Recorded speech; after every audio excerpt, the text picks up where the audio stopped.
यह एक सत्य और आंखों देखी घटना है। हमारा गांव गोंडा जिले में पड़ता है।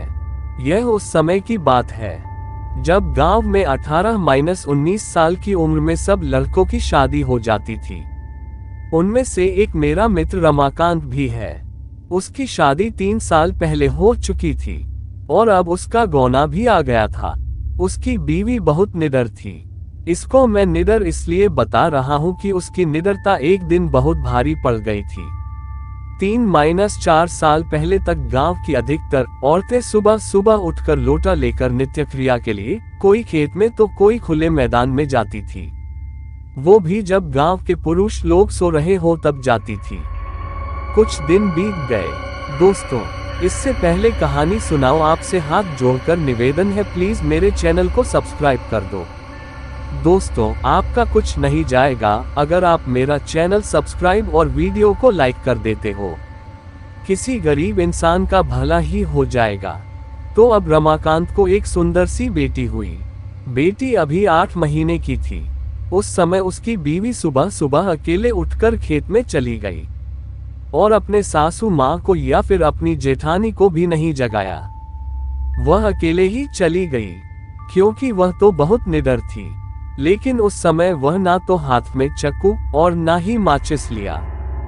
जिस घर में बच्चा पैदा होता है उसके 1 साल तक उस घर की औरत को बाहर अकेले नहीं भेजा जाता था, वह भी सुबह सुबह बिना किसी को साथ लिए, क्योंकि उस औरत पे भूत प्रेत का साया जल्दी पड़ता है। लेकिन वह अकेले गई थी और वहां बेल का पेड़ लगा था। उस पर एक चुड़ैल घूम रही थी जो इसके साथ नहीं आना चाहती थी, लेकिन फिर भी वह आ गई। जब रमाकांत की औरत खेत से आई तो लौटा फेंककर पलंग पर बैठकर गाना गाने लगी। बगल में ही खाट पर लेटी हुई उसकी बच्ची जोर जोर से रो रही थी, लेकिन वह तो गाने में व्यस्त थी, इसीलिए उसे सुनाई नहीं दिया। इतना देखकर रमाकांत चिल्लाने लगा कि बेटी को उठाओ, क्या तुम्हें सुनाई नहीं दे रहा है कि वह रो रही है? फिर भी बीवी ने जवाब नहीं दिया। तब तक रमाकांत की भाभी आ गई और वह समझ गई कि यह कौन है और रमाकांत को इशारा किया कि जाओ दादाजी को बुला लाओ। इतना सुनते ही रमाकांत समझ गया कि मेरी बीवी के ऊपर कोई चुड़ैल का साया है। तभी भाभी ने दादाजी का नाम लिया। तब तो रमाकांत पलंग पर बैठकर दादागिरी झाड़ने लगा और बोला कि तुम कौन हो, यहाँ पर क्यों आए हो, क्या तुम मुझसे शादी करना चाहती हो?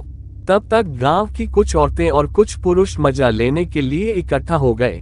चुड़ैल ने कहा कि मुझमें तुम्हें क्यों दिलचस्पी हो रही है, क्यों मुझसे शादी करने के लिए इच्छुक हो? तो रमाकांत झट से बोला कि मैं कुछ काम धंधा तो करता नहीं, लेकिन अगर तुम साथ रहोगी तो धन दौलत लाती रहोगी। चुड़ैल ने हंसकर बोला, ऐसा कुछ नहीं होता, हमारे में भी कोई ना कोई मुखिया जरूर रहता है जो धन दौलत की रखवाली करता है। तुम चाहो तो हमारी दुनिया में चलो, तब मैं तुम्हें सब कुछ दूंगी, पर अभी नहीं क्योंकि तुम जीवित हो। रमाकांत समझ गया कि अब मेरे हाथ कुछ नहीं आने वाला है, तो उसने बोला कि ब्राह्मण परिवार में आते हुए तुम्हें डर नहीं लगा? और नीचे बैठे हुए सब लोग मजे लेते हंस रहे थे। तब तक दादाजी भी आ गए और बोला कि यहाँ से सब लोग हट जाओ और अपने अपने घर जाओ।